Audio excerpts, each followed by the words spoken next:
Good morning and welcome back, everybody, to another edition of the Inside Edge podcast. As always, am Garrick Schilling, joined by Coach Clark. And, Coach, we are gold medal champions of the world.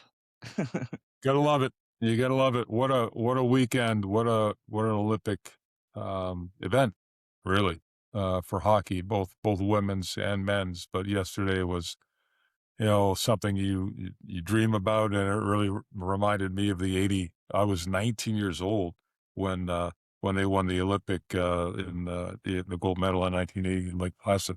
But same thrill for the country, and it was awesome yesterday. So, and yeah, it was fun.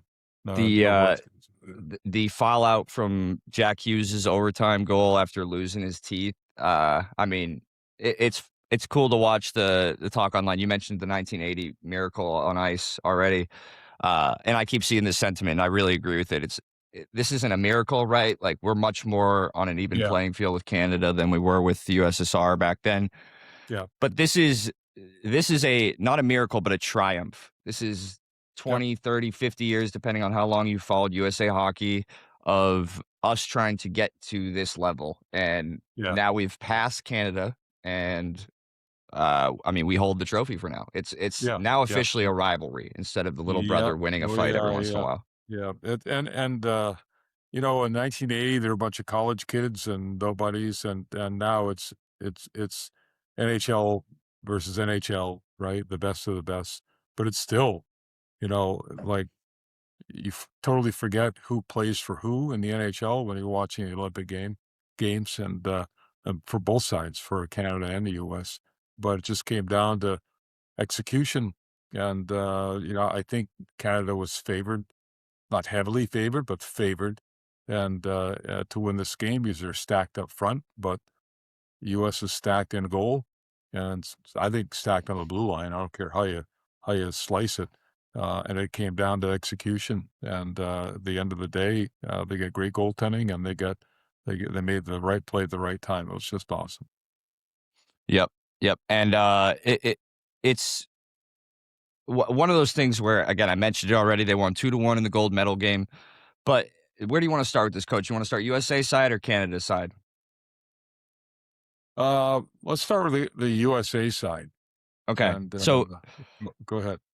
the McDavid won tournament MVP, which to much Americans' dismay, a lot of people thought, hell, he should have won the MVP of the tournament, which is crazy to me that he didn't. If you look at Yeah, Hellebuck's numbers, he played in 6 games. He stopped all but 6 of 137 shots throughout the tournament. He had a 956 save percentage and a 118 goals against average.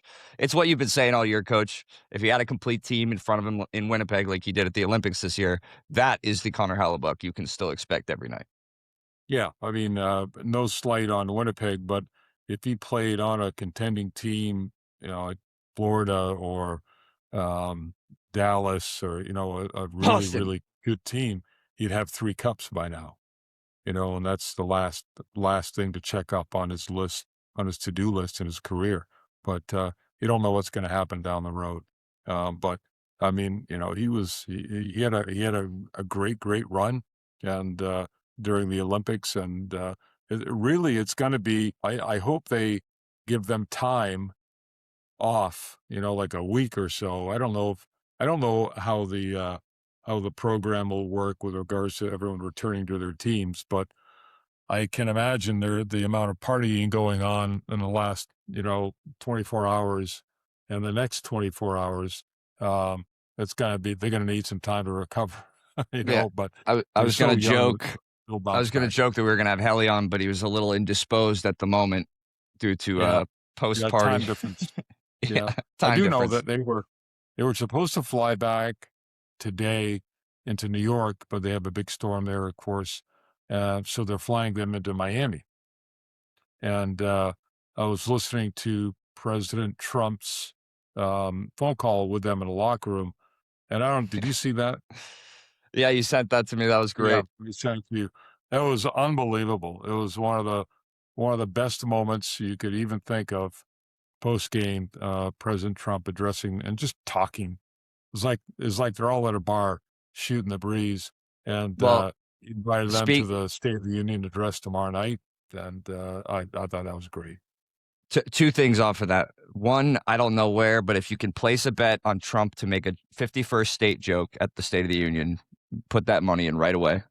Uh, se- Yeah, Secondly, you might. the actual best moment from the entire Olympics, not just the hockey side of things, was after we won gold yesterday. I don't know if you saw Zach Werenski and Dylan Larkin go into the crowd to grab Johnny Right. Gaudreau's I'm like, surviving kids, and yeah, yeah, his phenomenal. wife was in the stands with their newest born. Yeah, It's a pretty yeah. emotional moment, and And I don't care who you were rooting for, if you're not a USA fan, but that moment just showed so much class. And I mean, incredible bringing the kids on the ice and having a team photo with them and the jersey and all that. It's just, it brought tears to so many people's eyes. And it was just a class act. And, you know, you don't see that very often. And it meant everything to the family. And I'm glad they did that. It made everyone associated with the program look really good.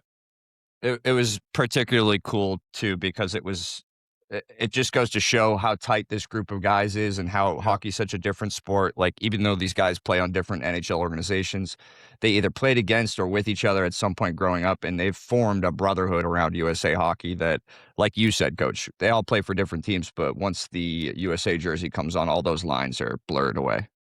Yep. Yep. I will tell you this. And I had several conversations with Hellebuyck during the Olympics, and one of them right after the Slovakia game that got them into the goal game, texting. And you know, they were up 5-0 in the third period. It was such a lopsided game. Shots on goal were 40 something to 15, right? And and then he gave up a goal on a rim. Usually teams dump it in from center ice, you know, goalies will go out, try to stop it for the D, set it up, whatever, remove it. And if someone rips it in from the blue line, they're not going to get it. Someone from Slovakia kind of rimmed it around from the half wall, and he goes after it and he misses it. And then eventually they score not an open net goal, but an awkward goal. So he loses the shutout. So he texted after the game. He said, "Yeah, I was so." Actually, I'll let me read the text that he sent. Hold on one second. Yeah, no rush. It's, Coach, I'll cut out so this. he said, yeah, he said, so mad about the first one, straight out of boredom. Ha ha ha.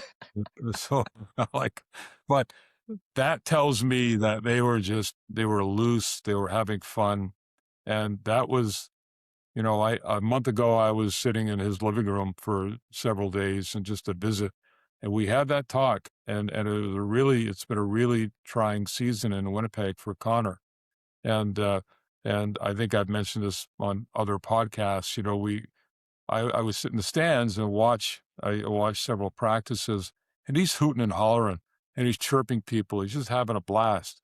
And they were in the midst of an 11-game winless streak, and he's out there like they're in the middle of an 11-game winning streak, and just his aura and his looseness, and and I don't think the coaching staff really liked it that much. I won't go into detail, but he and I were talking about that like later one evening at his house, and he said, "You know, I have to keep the fun in it." And I kept pushing him to say, "Just don't listen to anyone else. Listen to yourself. You know, keep the fun in it." He said, "The day that I stop having fun, I will stop playing." Right. So fast forward, you know, to the Olympics, and this is his opportunity to jump on a whole new team and a good team, right? And maybe do some damage and hit the reset button for at least a couple of weeks. And that's exactly what they did. And I remember telling him in his living room, I said, you know, when you walk into that locker room, you will be the most decorated player in that room. So speak. If you feel the time is right, say something, whatever you need. But knowing him, he probably didn't have to say a lot. He doesn't say a lot anyway. Most goalies don't. But his presence, I think, was probably passed along. And the Hughes brothers, I mean, God love them, the Kachuk brothers, just the way they played. So I think the whole team probably fed off of Connor or they fed off of each other, just to play loose and don't worry about stuff. And that's the key for goalies, especially, but for players in general. When you get to the big moment, the big game, you got to just go play and try to have a little fun, mix in a little fun, because this is what you're going to see. And look at the celebration afterwards. The other thing too about Helly that a couple other guys on this team shared is they spent significant time injured this year. So this was a chance to Yeah. start from zero, have a Yeah. fresh short season, and then get your feet under you for the back half of this stretch. Yeah. Because Hellebuyck spent time on the injured list. Matthew Tkachuk spent time on the injured list. Charlie McAvoy blew up the side of his face Yeah. like 2 weeks Yeah. ago before this happened. It was questionable whether he was even going to play or not. Yeah. I'm missing a couple of other guys too, but Jack Hughes, shoulder. Jack Hughes, yeah, Jack. Jack Hughes. He Yep. missed significant Yep. time Big as one. well, and God, look at his Yeah. impact on the game. I mean, And Charlie McAvoy, um, during the late power play that Canada had in the third period, he made a game-saving stop save. right on the Yeah. goal line, standing there, hit him in the chest. If he's not there, game's over, and we're pretty sour today. But I if we yeah, get another they had a lot chance, of guys that you're exactly right, that were injured and hit the reset button in this Olympics. we had a lot of guys who you could tell they've been waiting for this tournament for quite some Yeah. time. Yeah, I Um, agree. I feel the same way. I absolutely agree. You know, but you mentioned the brothers, so I wanted to quickly shout out the Hughes brothers had 5 goals, 10 assists, including 2 overtime winning goals for 15 points and a +10 across the tournament. And the Tkachuk brothers had 3 goals, 8 assists for +12 rating and 11 points combined between them. The funniest part, though, the leader of the tournament in PIMS was obviously Tom Wilson. He was the only guy in the 20s for PIMS, and then after that was the Tkachuk brothers with 12 PIMS. The only guys in double yeah, digits for those 3 men. I mean, the Kachuk brothers are, if they're on your team, you love them. If they're on the other team, you hate them because they're Tell me just about it. instigators. But boy, As a you fan of the know, Bruins who has to play their 2 teams 4 times each, I have to play both Tkachuk brothers 8 times a year in my 82 game enjoyment schedule as a Bruins yikes, fan. yikes. That's a lot of Yeah. headaches, you know. It's But it sucks to root from against them after things like this. this point on, you know, everyone will love the Kachuk brothers, no matter what game is going on. Game 7 of the Stanley Cup Finals. Everyone will have a special place in their heart for them, as the Hughes brothers, or really anyone on this team, Connor Hellebuyck included. You know, both the other 2 goalies, Jake Ottinger and Jeremy Swayman, they were part of this. And, you know, anyone involved with this team will live in hockey infamy, and for what they did and how they did it. And, you know, I don't want to say it was unexpected, but it was probably slightly unlikely. If you're a neutral fan, just looking at the power that Canada, you know, was offering with the forward lines. But you know what? You got to go out, you got to play, and you got to execute. And they invite the winner to the medal stand, not the guy that you know, thinks they played better. I You was gonna know, so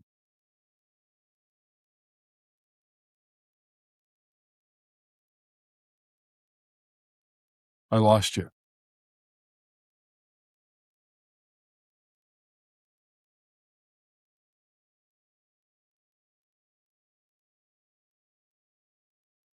You hear me?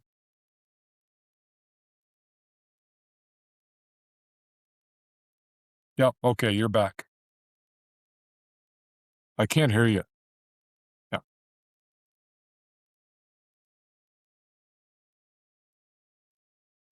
Hello? There we go. All right. There you go. All I right. muted So myself. after I made that comment, what you were about to throw something out. I was just saying that we had some salty Canadians between Nathan McKinnon, who gave the quote after the game, "I'll let you guys decide who the better team was," and then we had John Cooper with some choice words about 3-on-3 overtime, which, I mean, about as Unbelievable. NBA a quote from an NHL player as you'll see. Yeah, I mean the quotes from was it McKinnon or McDavid? That was McKinnon, just so sour. Like, we know who the better team was. You know, we were the better team. Well, no, you weren't. You played really well, but you didn't execute. And they had open nets. They weren't feeling too good about that after they missed them. And they had great opportunities. They had breakaway after breakaway, and they didn't score. You just can't cherry pick stuff about how many shots on goal you had. But to say that makes them look so bad. But John Cooper whining about, you can get these internet characters that no one's ever heard of or seen before get on there and throw their stuff on TikTok about how 3-on-3 shouldn't be in there or whatever. But for John Cooper to come out and say that, I was like stunned because I thought he would just take the high road and say, you know what, they created their chances and they cashed in on them, and good for them. Congratulations. We were proud of what we did. No, he goes out there and he starts completely trashing 3-on-3 hockey. Like, if you felt that way about it, why don't you frickin' bring it up before the game or before the tournament about you didn't like the format? If it ever goes to 3-on-3, I'm not going to like this. Well, you think he's even going to bring it up if they win the game? Right? So I was shocked, absolutely shocked and disappointed in John Cooper for having sour grapes the way he did. He should have just kept his goddamn mouth shut and taken the high road and said nothing about the format. Let the internet, jockeys do that. And but he's on a bit of a higher pedestal than those guys, right? Both the Absolutely, players taking that route, and Cooper was amazed me. not to mention John Cooper, and I didn't want to have to be this guy, but you won one of your 2 cups during COVID, man. Like, I remember watching that Canadiens Lightning Stanley Cup final. That was a fucking joke. I Yeah, mean, the path you guys had to walk. So, do you want to talk about technicalities and rules you don't yeah, like? I don't like that we kept the season alive to milk money out of NHL fans just to watch your team walk to a cup. How about that? yep, yep, yep. I mean, there's a Or lot of I, ammunition. I didn't like the shootout, John. When I went to Tampa this year and watched the Stadium Series, that was one of the better games I've watched in recent memory, and it ended in a shootout. I think that's bad. I think the game shouldn't count. How about that, John? Yeah, What's the yeah. solution here now that the game's over? We want gold. No, I There's a mean, the Olympic Committee set the rules. Everyone knew well ahead. So don't bitch about it after the fact. Bitch about it before the fact. Okay. And then someone will bring it up afterwards, I'm sure. But, they talk about 3-on-3. They talk about how they hate the shootout. Well, how about the biggest sports tournament in the World Cup, soccer? They decide, they decide games on penalty kicks. great point. So, I mean, are you kidding me? So don't bring that up, and especially don't bring it up after the fact. What a losing argument you have, and you just make yourself look horrible. And just don't do that. But they can't help it. Apparently, they're so bitter about what happened yesterday, and it's disappointing to hear them. I would just rather have them say, you know what, it was a great Olympics, and no, we're not happy with the silver, but it is what it is, and congrats to the U.S. and we'll see you next time. All I Also, gotta not say. not to mention, Coach, if you were watching that game for any period of time, 3-on-3 for sure favored Canada. They were Oh my walking God. up and down the ice. I mean, Yeah. Well, yeah. I mean, when you got look who's on the ice, the 3 guys on the ice in the game-winning goal. McDavid, Borensky. right? Oh, for Canada, No, yeah. for Canada, right? McDavid, all right? Cale Makar, and who's the other Mac on that team? I Crybaby can't remember. himself, Nathan And McKinnon. yeah. So they had the 3 best players, arguably in the world, on the ice, 3-on-3, and one of them gambled big time and lost when he stepped up and didn't take the body when Jack Hughes chipped it by him, and Hughes went flying up the ice. All he had to do was take Hughes out of the play, and it kills it right there. But it didn't happen. But there's yeah. So they had their great opportunity. So you want to whine about 3-on-3? What about 5-on-3? Right? You had almost a minute and a half of 5-on-3 power play opportunity in the second period. Did you cash in? No. So shut up. Nope. As a Get your Bruins life. fan, you did the thing the Bruins do, and you passed and you passed and you passed and you looked for a perfect opportunity, Yeah. which, to be fair, it looked like you were going to need to beat Connor. Yeah. But Yeah. That's what Yeah, yeah, happens. yeah, nothing. Hey, I don't know if you noticed, like, no one talks about it, but did you see during that power play, and I can't remember if it was 5-on-3 at the time or it had gone to 5-on-4, but it was during that power play sequence, Marchand slew-footed Hellebuyck. Anyone No, not I didn't see see that? it. When he goes down, it was Marchand's skate that kinda kicked him out from under. And Helly got up and he's looking around, but he's gonna not complain about it because plays going on around him. But I'm watching and I go, why has no one even brought that up? Everybody missed it. Just like everyone missed on that drive by, I think it was McDavid on the final play when he went wide. Was it McDavid or Where he I think it skated was into McDavid. Helly? Yeah. Well, yeah. Well, Helly poke checked it away. Yeah. Like he tried to bring it to the paint. Helly got a stick on it. No one even mentioned that. Broke the play up. Puck goes behind the net. Out they go. Game's over. Oh, I mean, But Jack Hughes will get all the credit forever, but if you watch that sequence, Helly has to make a breakaway save on the best player in the world, and yeah, then Zach Werenski, after Jack Hughes makes that poke, has to keep that puck alive in the defensive and offensive zone and get it to yeah, Jack. So I mean, just talk yeah. about Oh it's yeah, it's yeah. the imperfect embodiment of this entire team. Whereas Canada had a bunch of guys trying to play hero in overtime, they had all their best players all trying to be the gold medal game overtime winning goal scorer, and USA just played unselfish the entire time. And Werenski was just a unbelievable player out there. He's And nails. I want him to win the Norris. yeah, yeah. I mean, he's such a good player. He kind of goes under the radar a little bit, but tip of the hat to Billy Guerin because he's the guy that put this team together, and the decor. I think he wanted to make sure they had the best decor humanly possible, and some pretty good players got left off this team, right? Did And you as see did Canada. the quote from Mike Sullivan, coach, after the game about the construction of the roster? No, I didn't. He said, "We put this roster together with a very specific goal and play style in mind. We have a bunch of whiskey drinkers and we have a bunch of milk drinkers." I did hear him say the whiskey drinker part. I think that's That's awesome, so good. but it reminded me of the Red Sox in '04, maybe, Yeah. and Kevin Millar and those types of guys. But you need all types. But the Yeah. decor was so good. And, I mean, yeah, Canada poured on 42 shots, but they had some power play opportunities to do that, where they got a lot of those shots. But still, the decor for the U.S. was tremendous throughout the tournament and got them to the final game. And but they pieced it together and they got a great goaltending by Helly and here they are with a gold medal, and I still can't believe it. Yeah, me either, coach. Last thing I wanted to mention on the USA team as a kid that grew up in Massachusetts, Mass had its teeth in this game. Helly obviously went to UMass Lowell. We talked to him about that on the show. Matthew Boldy, the first goal scorer, is actually from the town across from where I grew up in Millis, Massachusetts. And Mike Sullivan was born in Marshfield, Mass. So Oh, bunch of nice Massachusetts connection. roots. Yeah. Yeah, yeah, good for Matt Boldy too. He was another guy a little bit under the radar, and he had an unbelievable goal.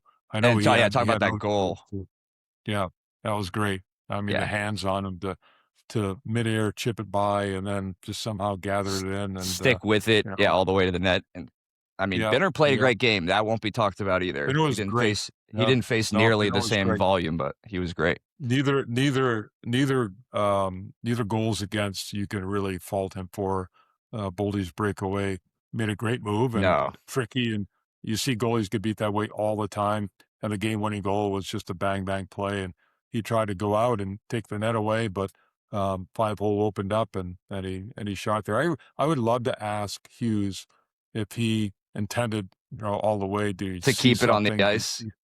Yeah, just go 5-hole. But all of a sudden, you know, Binnington's moving over. He's got kind of a long way to go because the play goes from that face-off dot all the way to the other dot lane, and he's trying to get over there, and he's trying to be as big as he can, but 5-hole often opens up, and it did, and Hughes just hammered it, and he did not hold on to the puck long, right? And as all the best goal scorers do, his release was incredible. And I'd love to ask him, did you see that open, or are you just going to shoot there no matter what? and typically a lot of guys just they're going to shoot to a spot, and the goalie is an optical illusion for many of these guys. But what a way to what a way to finish all the way around, and I hope they party their brains out, but they certainly earned it, and the nation's partying with them. Yeah, I saw a video of Dylan Larkin holding Mike Eruzione on his shoulders at a bar while they were chanting Oh, no USA. way, So I think no they've had a way. good ass time. Yeah. No, one of my favorite moments post game was uh, President Trump's phone call to the team, and it was so genuine, and it was as genuine as you could imagine. And the players, no politics involved. It was their guy, and God love President Trump, and inviting them to the State of the Union. And his comment about it, he says, I got to, I can't forget about the women's team. I got to invite them too. I'll get impeached. And they thought that was hilarious. And it was just a funny moment. And he called out Hellebuck, and, this goaltender, I'm going to shake his hand. And someone said, say hello, you know, Helly, say hello. And he goes, hey, Don, how you doing? Right. But just some great light moments. But that conversation with Trump and the players, in my mind, was kind of epitomizes the real strength in the country and the tightness and how it should be. So maybe this moment, this day in Italy can bring our country together a little more. Yeah, I agree, Coach. I think it's been an awesome reaction from people across the USA. And Yeah. I don't. Do you have anything else, Coach, before I wrap it up for us? So Okay, I wanted to end it with a couple of things. I don't have any trivia for you this week, but one of that's the okay. quotes that has stuck with me the most is Dylan Larkin after the game, talking about Johnny and Matty Gaudreau. Uh, Johnny and Yeah. Matty should be here. Somehow they put a spell around our net where the puck didn't go in. Ironic because it's on the defensive side. He would have never been back there. We miss him and we love him and we love his family. That's That classic. to me That's embodies awesome. this entire group to a T. I mean, the guy's Yeah. gone and they're still giving it to him because Chirping that's them. that's the type of group Yeah. they were, man. Yeah. Yeah. Yeah. Yeah. Yeah. Yeah. And they Hats will off to Billy continue to Deering. carry Great that job. torch. Yeah. Yep. And then I Yep. just wanted to Yep. close it out by showing you one thing, Coach. I don't Yep. know if you saw this yesterday. This is a Pee Wee hockey game in North I Carolina. Have you did. seen this? I did see this. Okay. I Then did this see is this. for the Play it. show. If you guys have not Yeah. seen this,